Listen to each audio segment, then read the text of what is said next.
318 পৃষ্ঠা আমি পড়েছি ওদের ওই কমিশনের পুরা বইটা। সবগুলো ইসলাম বিরোধী এবং ইসলামের বিপক্ষে একেবারে ডাইরেক্ট অ্যাকশন নিয়েছে। তার ভেতরে অন্যতম স্বামী আর স্ত্রী।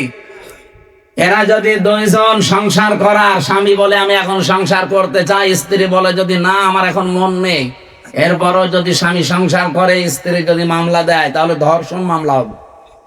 আর ধর্ষণ মামলা হলে সাক্ষী লাগবে না। স্বামী স্ত্রীর এই ঘরের ব্যাপারটা কি সাক্ষী কেউ দেবে? সাক্ষী পাবেন কোথা? হয় আপনি ইউটিউবারদের ওখানে সেট করে রাখবেন, কথা বলছে না, তারা সাক্ষী আপনি পাবেন কোথায়? আর বিচারক যে রায় দেবে, ওকে আন্দাজে তো রায় দিতে পারবে না, সাক্ষী লাগবে না। আর ওই জিনিসকে দেখেছে কে সাক্ষী দিতে যাবে বলেন? সুতরাং এইরকম নীতিমালা যারা তৈরি করেছে, এ কি সুস্থ না অসুস্থ? আমার মনে হয় এদেরকে আর বাইরে রাখা ঠিক হবে না, তাহলে এই সমাজের ক্ষতি হবে। এদেরকে পাঠানো লাগবে পাবনা।